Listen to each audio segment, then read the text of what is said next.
Marcus Chen stepped off the transport shuttle and into the gleaming corridors of Nexus Station, the largest multi-species research facility in the Andromeda sector. The artificial gravity felt slightly heavier than Earth standard, and the air carried a metallic tang that reminded him of his first day at the Academy. He adjusted the heavy duffel bag on his shoulder, its contents representing decades of human firefighting innovation that most species in the galaxy had never seen. The station stretched endlessly in both directions, its walls lined with bioluminescent panels that pulsed in rhythm with the life support systems. Beings of various shapes and sizes moved past him with barely a glance.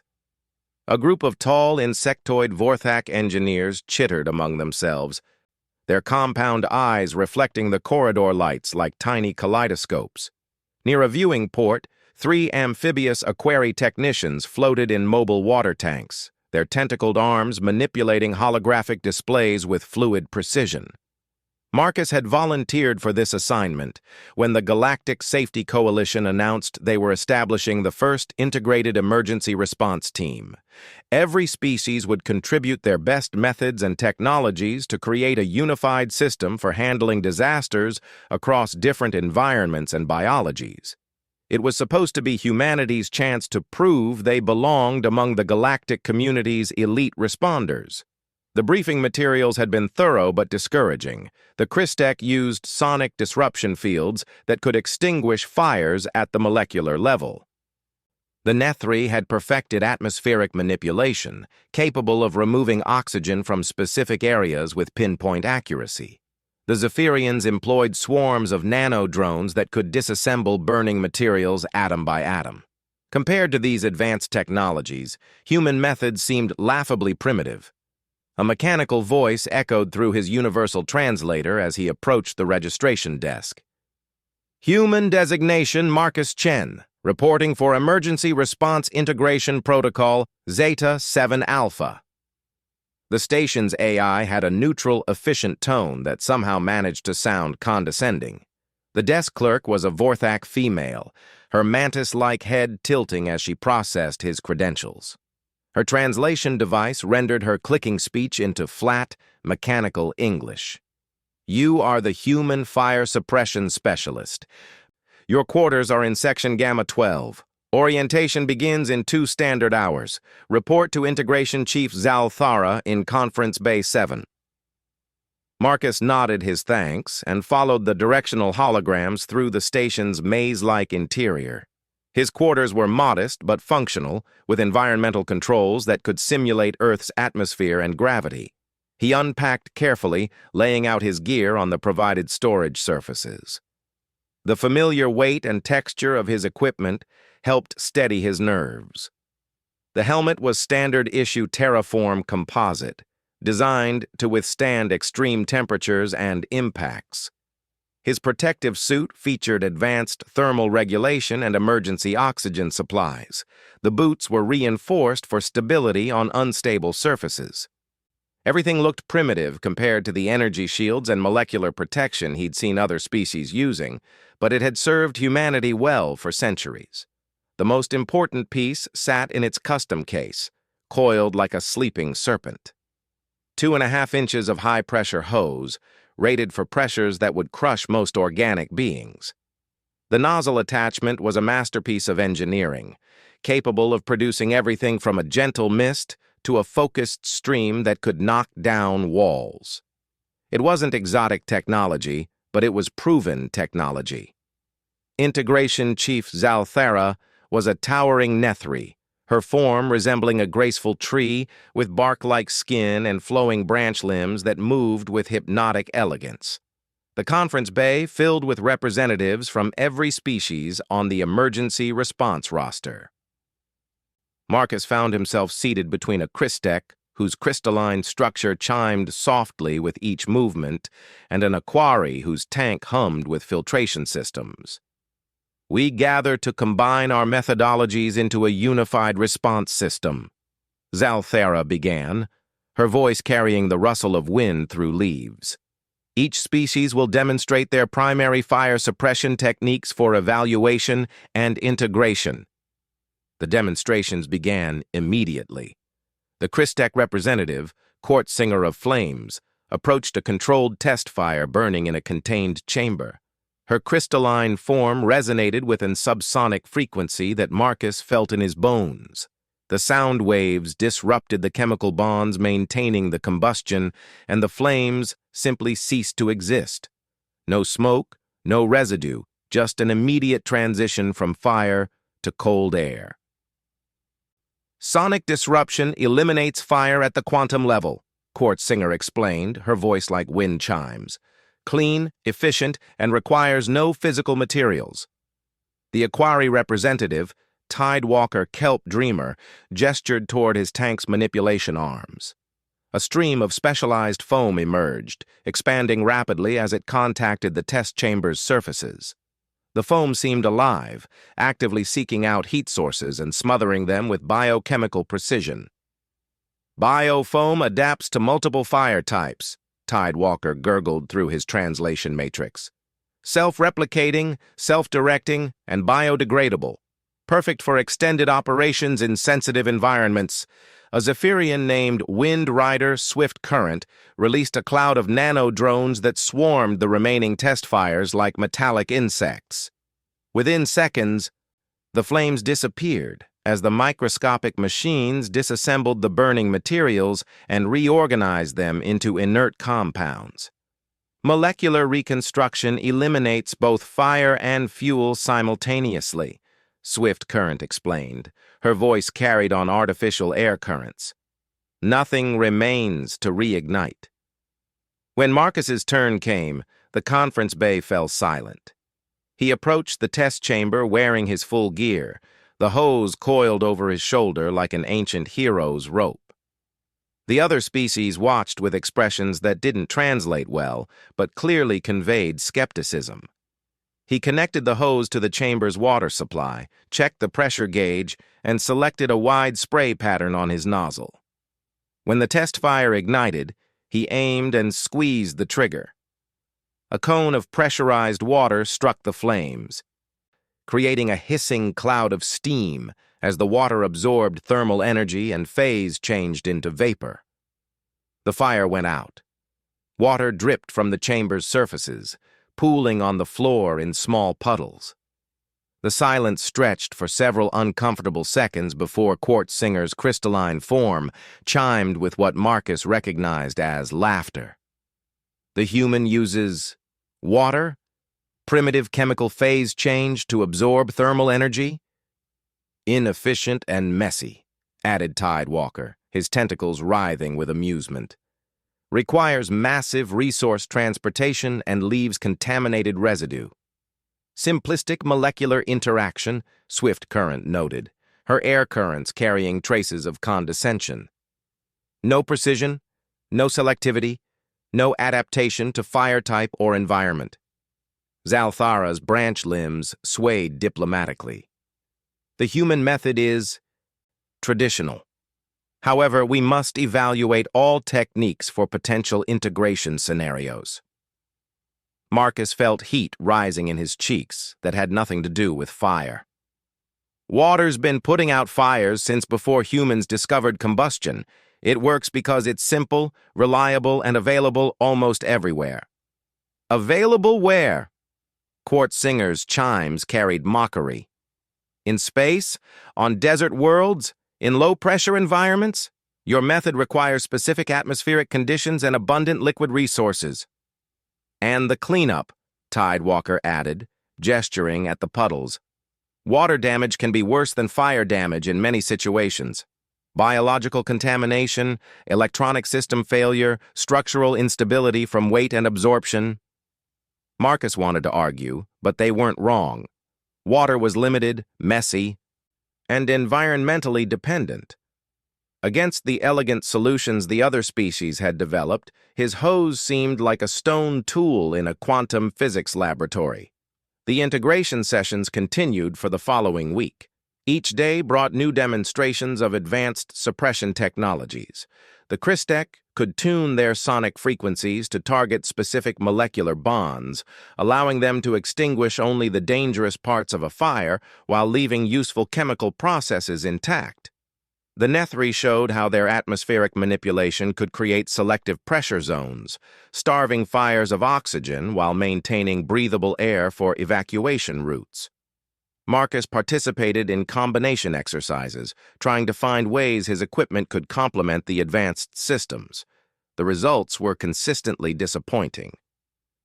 When Christexonics failed due to interference, adding water only created more chaos. When biofoam couldn't adapt to exotic chemical fires, his hose made the situation worse by spreading reactive compounds.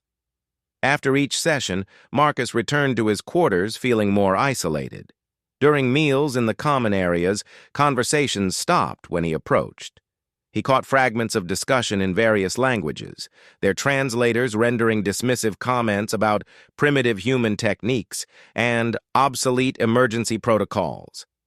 The worst part was that they were right. Human firefighting methods were ancient by galactic standards. While other species had developed elegant solutions based on advanced physics and molecular engineering, humans were still spraying water at burning things like cavemen throwing rocks at predators. On the 7th day, Emergency Chief Zalthara called him to a private meeting in her office. The space was designed to accommodate her unique physiology, with soil-filled planters where she could root herself during long discussions and full-spectrum lighting that simulated various solar conditions. "Marcus Chen," she began, her voice carrying gentle concern, "the Integration Committee has concerns about human participation in the Unified Response Protocols." Marcus had been expecting this conversation. "My methods aren't compatible with advanced suppression systems." "It is not merely compatibility," Zalthara explained, her branch limbs moving in complex patterns that conveyed nuanced meaning his translator couldn't fully capture. "The other species question whether humanity has developed sufficiently to contribute to galactic emergency response. They suggest humans might be better suited for support roles while more advanced species handle actual suppression work." The words hit harder than Marcus had expected. Humanity had fought for centuries to earn their place in galactic civilization. They'd proven their worth in scientific research, exploration, and cultural exchange. But in emergency response, where lives hung in the balance, they were being relegated to the sidelines. "I understand their concerns," Marcus said carefully. "Human methods are old-fashioned compared to sonic disruption and molecular reconstruction." "Perhaps," Zalthara agreed, "but age does not always indicate obsolescence. The committee has approved one final evaluation exercise. Tomorrow, we will conduct a comprehensive emergency simulation incorporating all learned techniques. If human methods can demonstrate unique value in this scenario, your species will retain full partnership status." Marcus spent the evening in the station's observation deck, watching the swirling gases of a nearby nebula through the massive transparisteel viewport. The cosmic display was beautiful but cold, reminding him how far from Earth he'd traveled and how much was riding on tomorrow's performance. His equipment lay spread before him on a maintenance table, each piece representing generations of human innovation. The hose might be simple, but it embodied principles that had saved millions of lives. Water might be primitive, but it was universal, predictable, and fundamentally reliable in ways that exotic technologies sometimes weren't. A soft chime announced an incoming visitor. The airlock cycled, and Tidewalker Kelp Dreamer emerged from his mobile tank, tentacles adjusting his environmental controls. "Human Marcus," he gurgled through his translator. "I hope you do not take offense at our earlier assessments." Marcus looked up from his equipment. "Your criticisms were accurate. Human methods are limited compared to yours." "Limited, yes, but perhaps not without merit." Tidewalker's tentacles performed complex gestures that his translator rendered as thoughtful pauses. "I have been researching human emergency response history. Your species has faced remarkable challenges with remarkable success. We've had a lot of practice, Marcus admitted. Humans have been fighting fires since we discovered fire. Precisely my point. Other species developed fire suppression technologies after achieving spaceflight and molecular engineering. For us, fire control was a recent scientific challenge. For humans, it has been an existential necessity for millennia. Tide Walker moved closer, his tank's mobility systems humming softly. Tomorrow's simulation will test all our capabilities. I predict you may find opportunities we have not considered. After the Aquari left, Marcus continued his equipment check with renewed focus. Maybe his methods were primitive, but they were also proven. Every piece of gear had been tested in real emergencies, refined through actual use, and trusted by generations of emergency responders. The hose coiled beside him like a faithful companion, ready for whatever tomorrow would bring. The simulation chamber was massive, easily the size of a small city. Marcus stood at the observation platform overlooking a complex environment that recreated multiple emergency scenarios simultaneously. The chamber contained sections of space station corridors, industrial processing areas, residential zones, and even a small forest ecosystem under artificial atmosphere containment. Emergency Chief Zalthara's voice echoed through the chamber's communication system as she addressed the assembled response teams. Today's simulation will test integrated emergency response under extreme conditions. Multiple fire types will manifest simultaneously across different environmental zones. Teams must coordinate to eliminate all threats while preserving critical infrastructure and ensuring civilian evacuation routes remain secure. Marcus adjusted his helmet and checked his gear one final time.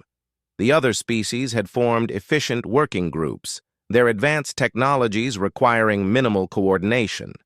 Christek's sonic disruptors could operate independently, Nethri atmospheric manipulation systems interfaced seamlessly with station controls, and Zephyrian nanoswarms shared collective intelligence that eliminated communication delays.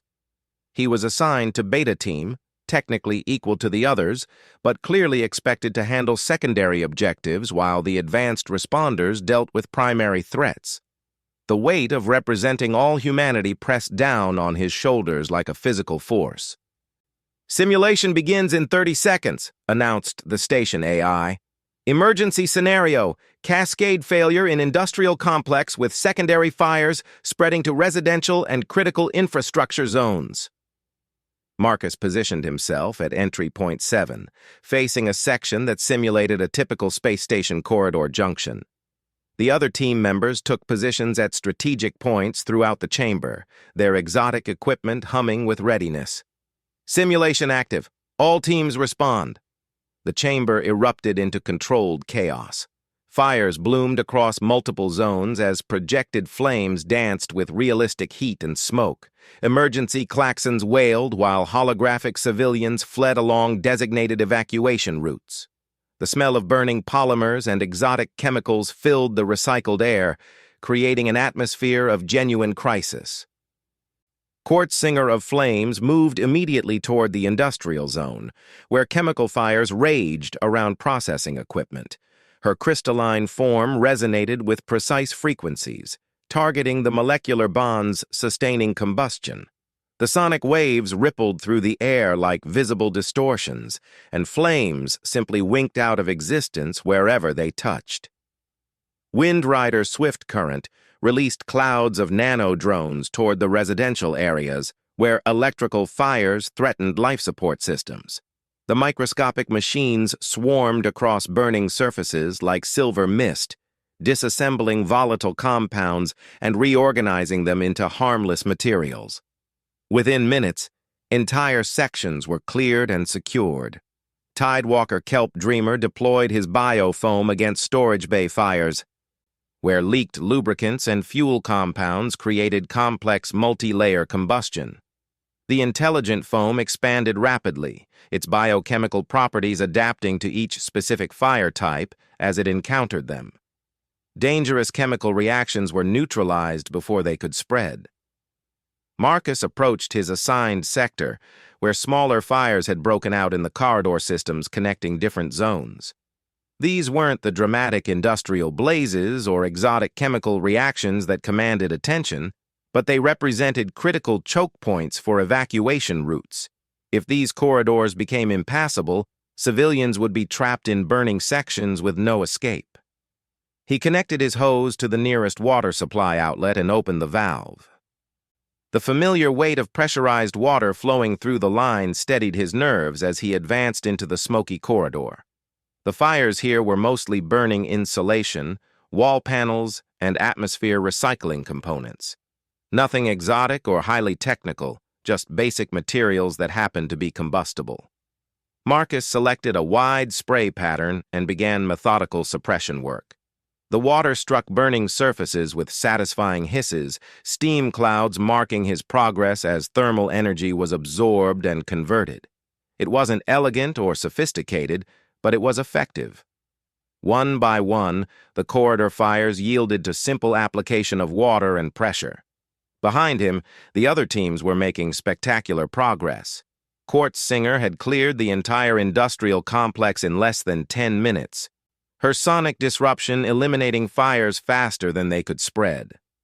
Swift Current's nanoswarms had not only extinguished residential fires, but were actively repairing damaged systems. Tidewalker's biofoam was creating protective barriers that prevented reignition in cleared areas. Marcus felt like a janitor cleaning up after a quantum physics demonstration, methodically hosing down burning debris while the real experts solved complex problems with advanced science. Then, the simulation parameters changed. Alert. Electromagnetic interference detected. Sonic suppression systems experiencing frequency distortion. Nano-drone networks reporting communication failures. Biofoam deployment systems showing contamination alerts. Marcus paused in his suppression work, watching the chamber's status displays with growing alarm. The advanced suppression systems were experiencing simultaneous failures across multiple zones. Quartz Singer's sonic frequencies were being disrupted by some kind of interference field, causing her sound waves to scatter ineffectively. Swift Current's nano-drones were losing their collective intelligence, reverting to random patterns that accomplished nothing. Tidewalker's biofoam was reacting badly to chemical contamination, actually feeding some fires instead of suppressing them. "This is unexpected." Zalthara's voice carried notes of concern. "The simulation parameters should not include technological countermeasures." But Marcus was already moving. His water hose didn't depend on frequency modulation, quantum communication networks, or biochemical adaptation. It was fundamentally mechanical, using nothing more exotic than pressure and fluid dynamics. While the advanced systems failed around him, his primitive technology continued working exactly as designed. He rushed toward the industrial complex, where Quartz Singer stood motionless, her crystalline form flickering with frustrated energy as her sonic disruptors failed to function. Massive chemical fires were reigniting around her, spreading faster now that they were no longer being suppressed at the molecular level. "Stand clear!" Marcus shouted, hauling his hose toward the nearest large fire. The pressure from his nozzle couldn't disrupt molecular bonds, but it could physically separate burning materials, reduce temperatures below ignition points, and create steam barriers that prevented oxygen from reaching combustion zones. The work was brutal and exhausting.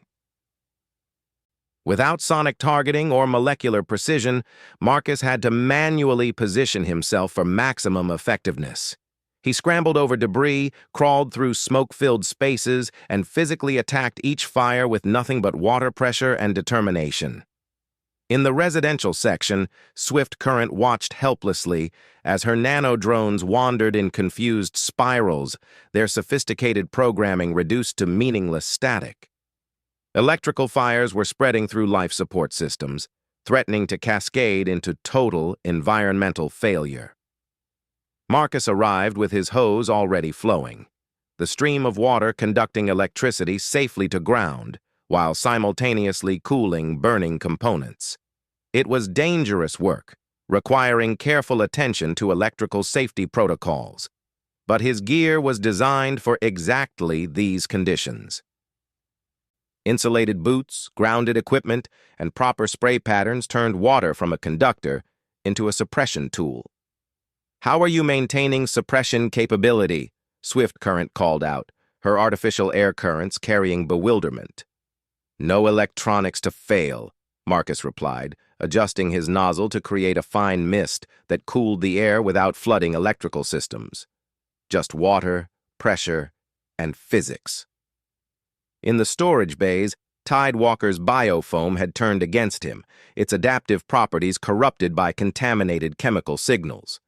The intelligent foam was actually accelerating certain chemical reactions, creating more dangerous fires than it extinguished. Marcus dragged his hose into the storage area, where exotic compounds burned with colors that had no names in human languages.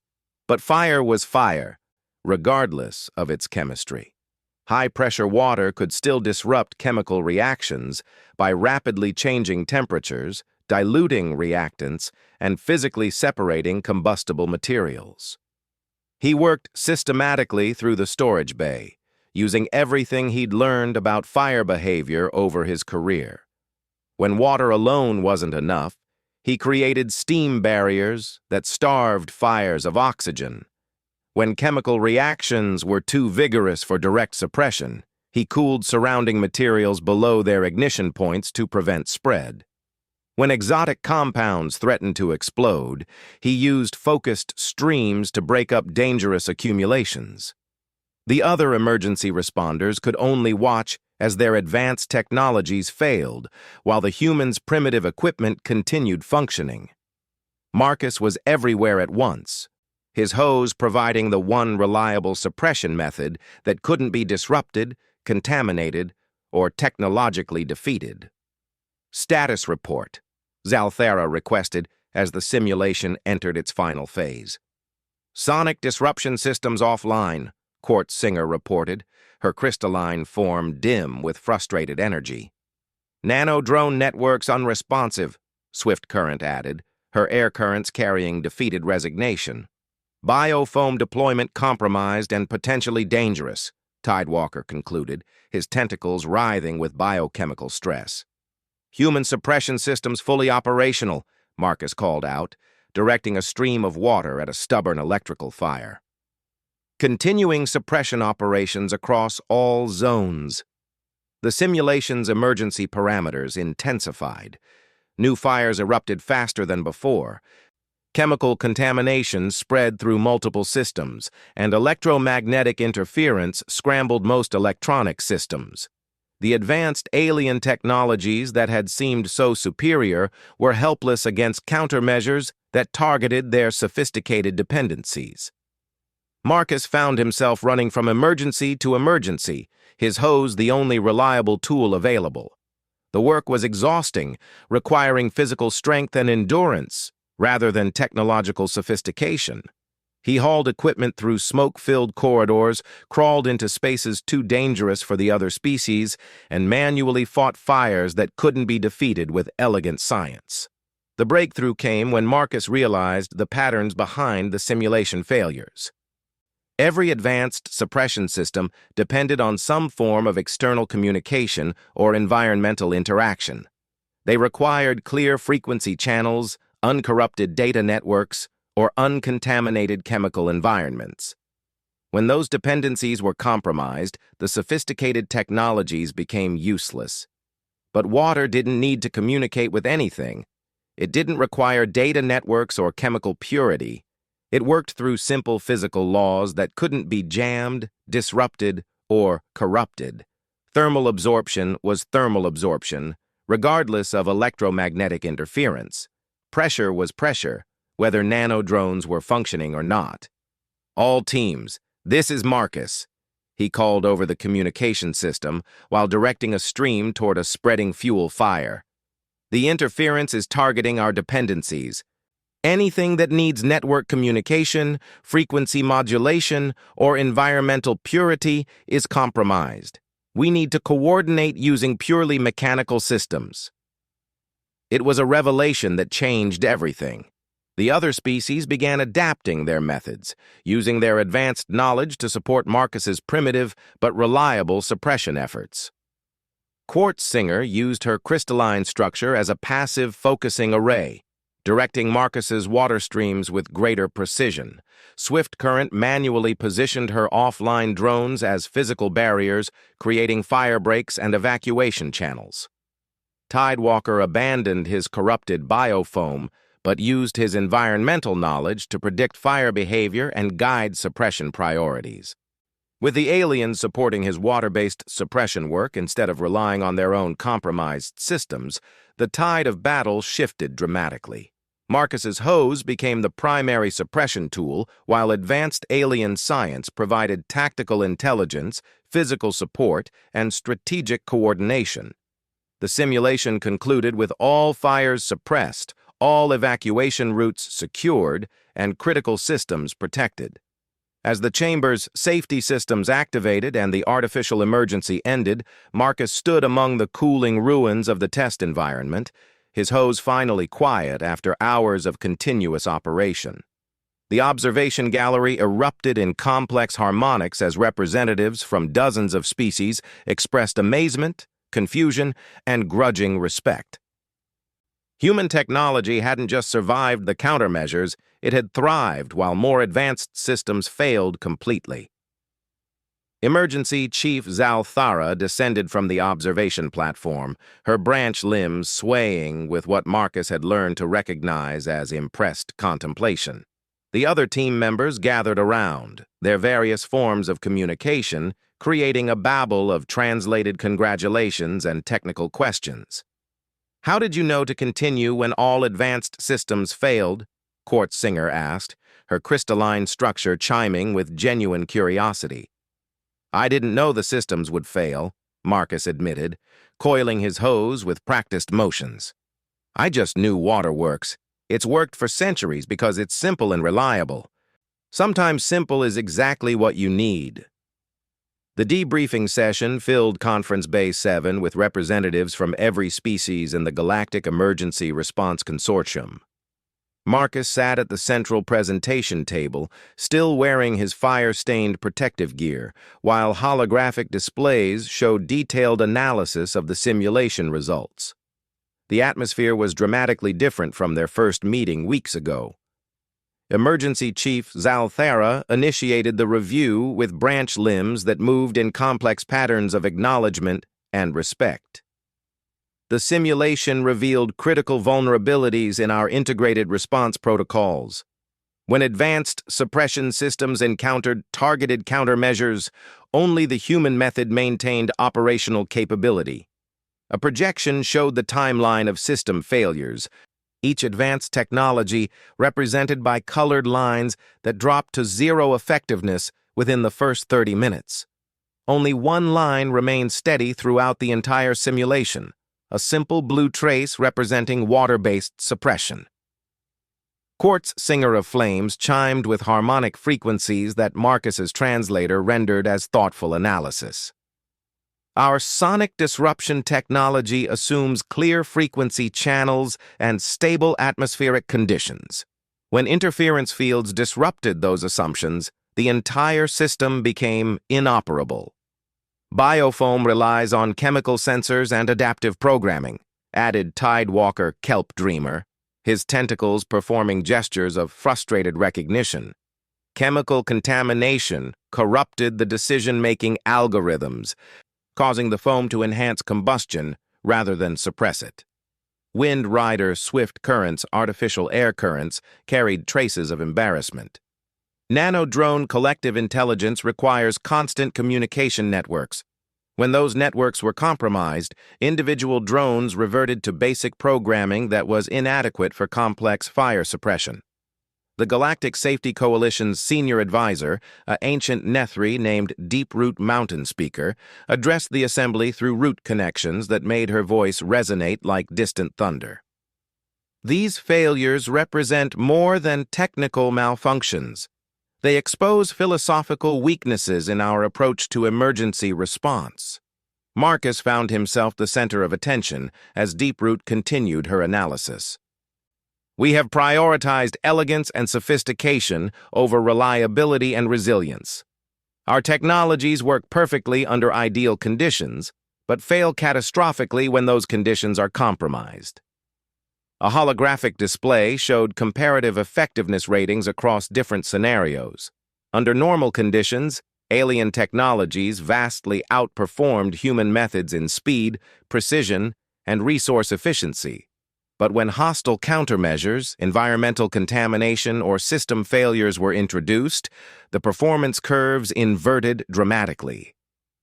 Human fire suppression technology operates on fundamental physical principles that cannot be disrupted, Deeproot observed, her ancient voice carrying the weight of centuries of wisdom. Water absorbs thermal energy through molecular phase change. This process functions regardless of electromagnetic interference, chemical contamination, or communication network status. Dr. Spiral Shell Current Rider, the Aquari's chief engineer, gestured toward Marcus with obvious respect. We designed our systems to be intelligent and adaptive, but intelligence requires information. When information becomes unreliable, intelligence becomes a liability.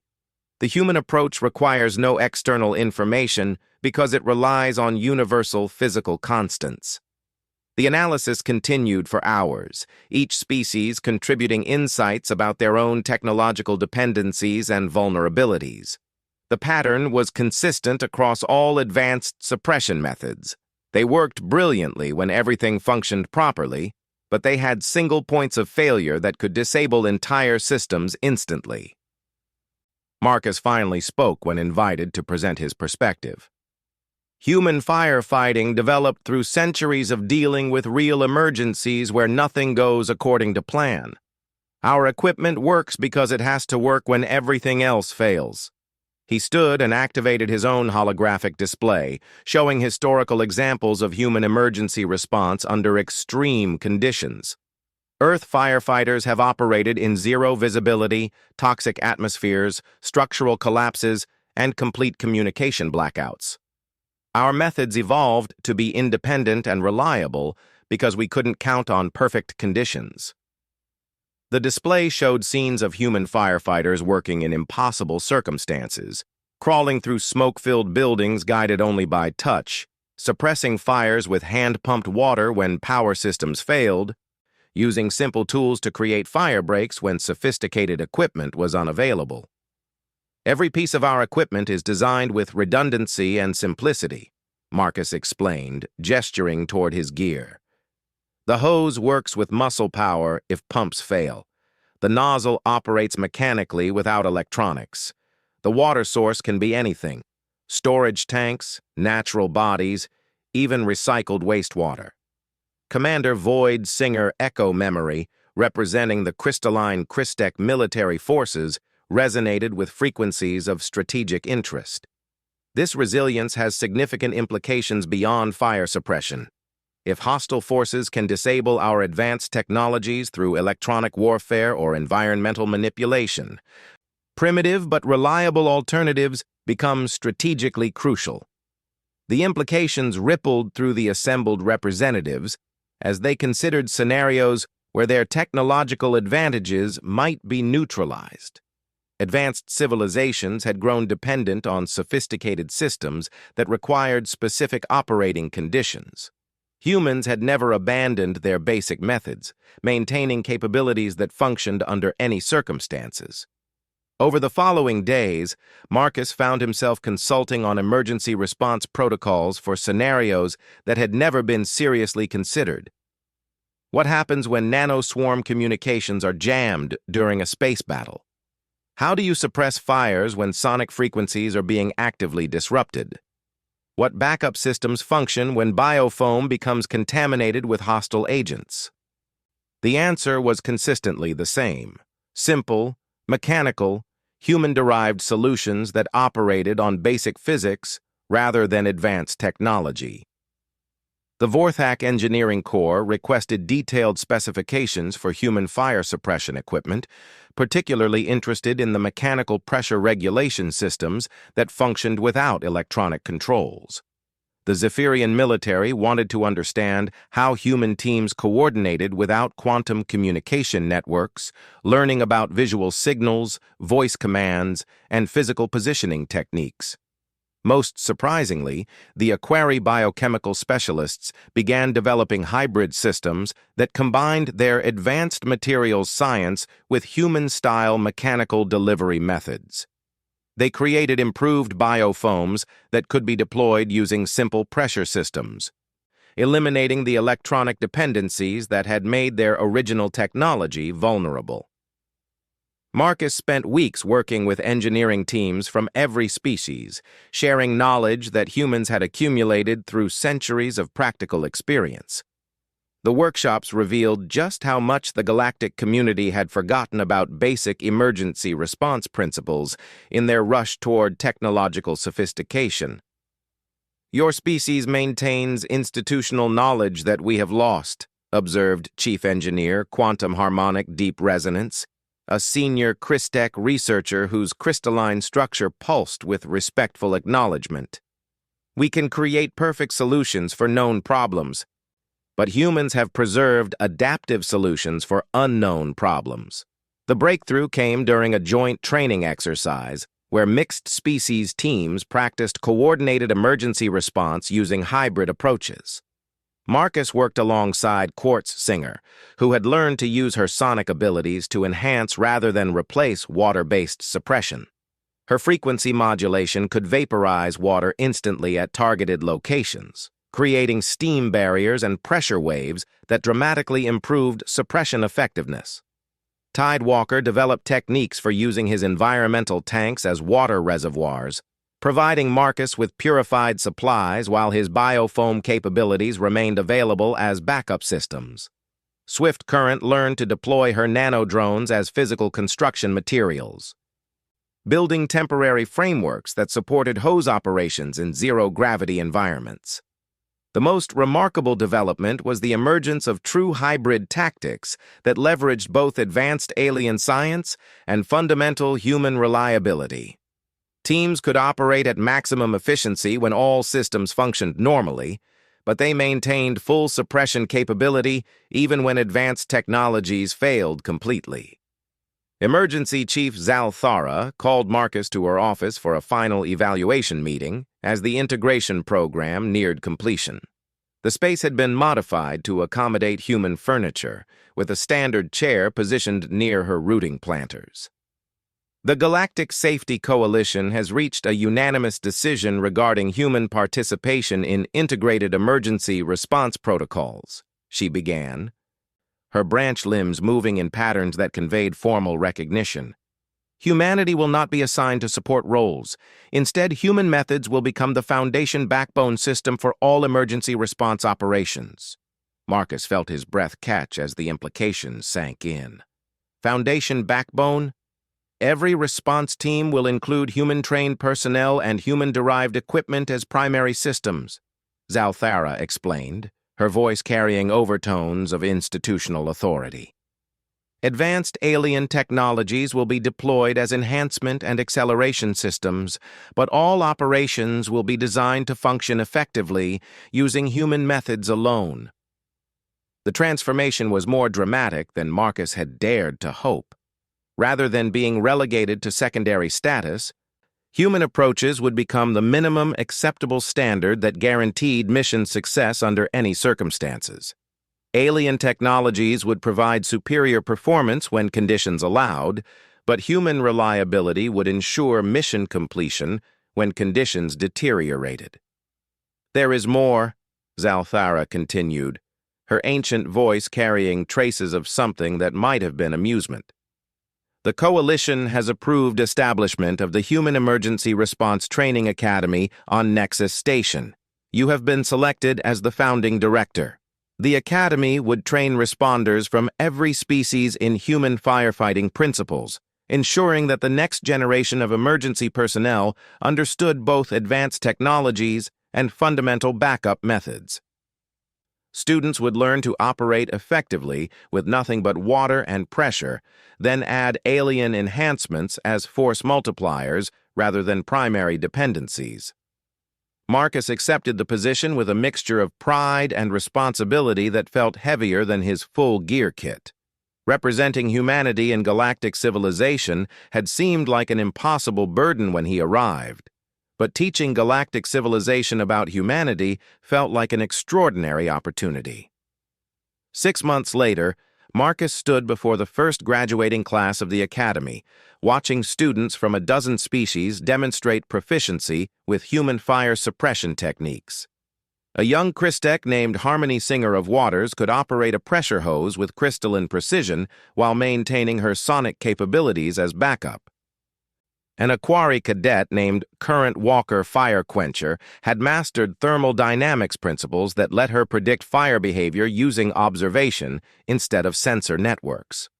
The most impressive student was Windrider Cloud Dancer, a Zephyrian who had initially seemed incompatible with water-based methods.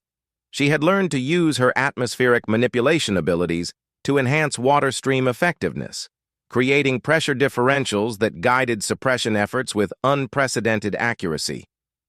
"Today you graduate as hybrid emergency responders," Marcus addressed the assembled class, his words translated into dozens of languages and communication methods. "You command the most advanced suppression technologies in the galaxy, but you also understand the fundamental principles that work when all technology fails." He gestured toward the Academy's motto, inscribed in every major galactic script above the main entrance. "Reliability enables capability. Simplicity ensures success. Remember that advanced technology is only as reliable as its weakest dependency," Marcus continued, watching faces, optical sensors, chemical indicators, and crystalline resonance patterns that represented attention from his diverse students. But simple technology that works under any circumstances provides the foundation for everything else. As the ceremony concluded and students dispersed to their first assignments throughout galactic space, Marcus felt a profound sense of accomplishment. Humanity's contribution to galactic civilization wasn't just cultural or scientific. It was the practical wisdom accumulated through millennia of solving real problems with reliable solutions. The ridicule he had endured for his primitive water hose had transformed into respect for human engineering philosophy that prioritized function over sophistication. His simple equipment had become the standard that guaranteed mission success when elegant solutions failed. In the Academy's main training chamber, a new class of students was already practicing basic water suppression techniques. Marcus watched a Nethri cadet struggling to control a high-pressure stream, while her instructor, a human firefighter from the Luna colonies, demonstrated proper stance and grip techniques. The sight filled him with quiet satisfaction. Across the galaxy, emergency responders would carry water hoses alongside quantum suppressors and molecular disintegrators. They would know how to fight fires with nothing but pressure and determination, even while commanding technologies that could restructure matter itself. Simple solutions, it turned out, were often the most sophisticated of all. Marcus coiled his hose one more time, the familiar weight and texture now representing not just human engineering but galactic emergency response philosophy. Tomorrow would bring new challenges, new students, and new opportunities to prove that sometimes the best answer was also the oldest one. Water still conquered fire, just as it had since the first human learned to splash liquid on burning wood. Some truths were too fundamental to improve upon. They could only be appreciated, preserved, and shared with those wise enough to understand their value.